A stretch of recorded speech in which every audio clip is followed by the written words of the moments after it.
Eu acredito que a intervenção militar seja, sobretudo, uma iniciativa política, um projeto editorial político. Ou seja, é necessário reeditar a história, a vivência cotidiana dos cariocas, dos fluminenses. É preciso descrever de uma outra maneira, chamando a atenção para os aspectos positivos agora, provavelmente, com foco nas grandes ações libertadoras, redentoras dos militares. Provavelmente esse será o caminho, salvo se excepcionalmente os acidentes começarem a se multiplicar muito cedo. Mas me parece que uma intervenção dessa magnitude não seria implantada sem que houvesse uma articulação profunda com os grandes meios de comunicação, com a grande mídia. E, portanto, nós estamos diante de uma ação simbólica, cultural, política.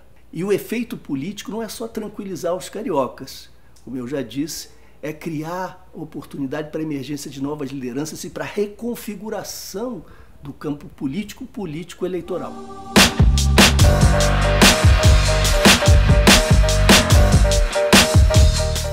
Os militares mais experientes, mais responsáveis, sabem muito bem que uma ocupação, uma intervenção não resolve os problemas da segurança pública. Várias experiências, particularmente no Rio de Janeiro, demonstraram que intervenção militar não resolve os problemas da segurança pública. Nós devemos nos lembrar do caso da Maré. 1 ano de ocupação, 600 milhões de gastos.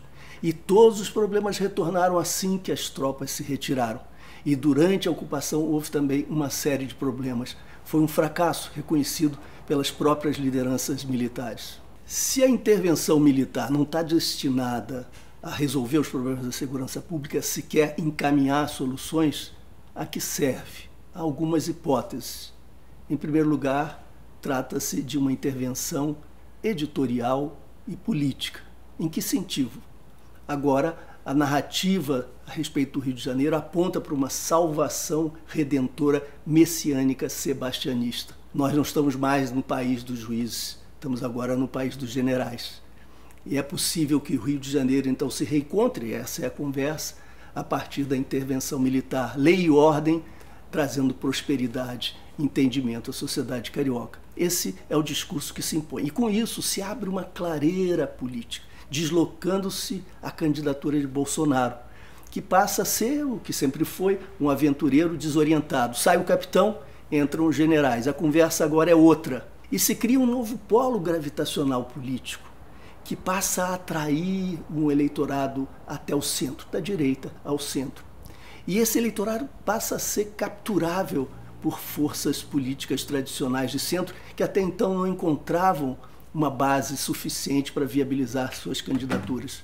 Portanto, essa operação, de alguma maneira, deslocando Bolsonaro, abrindo esse campo, esse espaço, para que esses votos sejam capturados pelo centro-direita, num discurso de lei e ordem, mas nos limites da legalidade, é uma complementação à exclusão de Lula e ao ocultamento de Ciro Gomes. Não adiantaria excluir Lula da competição eleitoral e ocultar Ciro Gomes se não se criasse uma alternativa à direita e ao centro que viabilizasse eleitoralmente esse outro projeto. O fato de nós reconhecermos que uma intervenção militar não resolve os problemas da segurança, pode até, ao contrário, ampliá-los, aprofundá-los, não deve nos levar, todavia, à ideia de que estava tudo muito bem, tudo muito bom, e que nós deveríamos nos associar à autoindulgência do governador, do secretário e das autoridades do Estado. Ao contrário, a situação era perversa, trágica, mas ela não surgiu no Carnaval. Nós estamos convivendo com as tragédias há anos. É claro que houve agora a criação de uma ambiência que propiciou o gesto político que se conclui na intervenção militar. Portanto, há toda uma criação que transmite a impressão de que houve um agravamento muito significativo. Nós estamos vivendo, de fato, já essa tragédia há muito tempo. E com a intervenção, nós deixamos de lado toda uma agenda. Nós deslocamos os temas centrais. Quais são os temas centrais que, de novo, são excluídos da agenda? A política de drogas, a necessidade de repactuar as relações do Estado com as comunidades, que hoje estão marcados pela brutalidade selvagem. Em terceiro lugar, a juventude abandonada, sem perspectiva, a juventude mais vulnerável.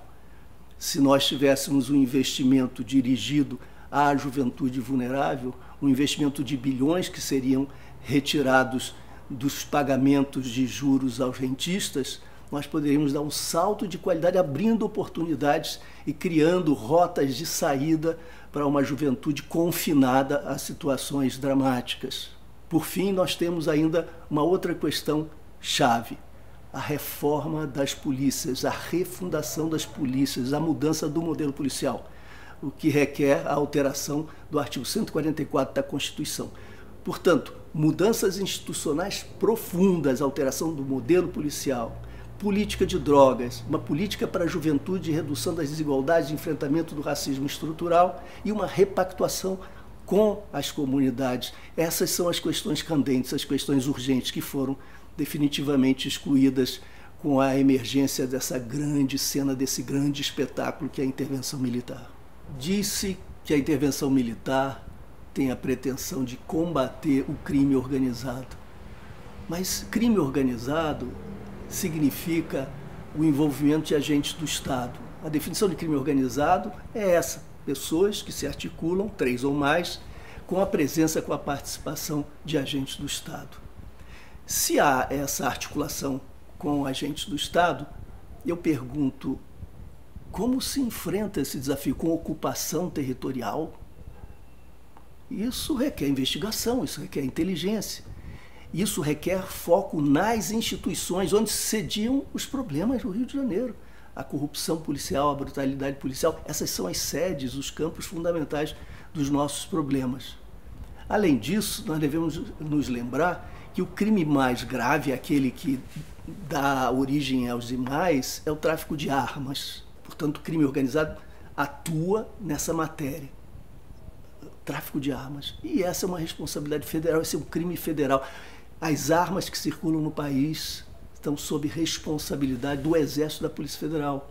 A circulação ilegal de armas é responsabilidade do governo federal. E o governo federal falhou, fracassou ao longo desses 2 anos para apresentar ao Rio de Janeiro qualquer resultado. E esse é um trabalho que se faz nas fronteiras, na Baía de Guanabara, evitando que as armas cheguem à cidade do Rio. Uma ocupação não resolve o problema desses fluxos, nem desmonta o crime organizado. O efeito colateral da intervenção militar é a salvação do governo de uma derrota que se anuncia desde já, a derrota na votação do projeto de reforma da Previdência.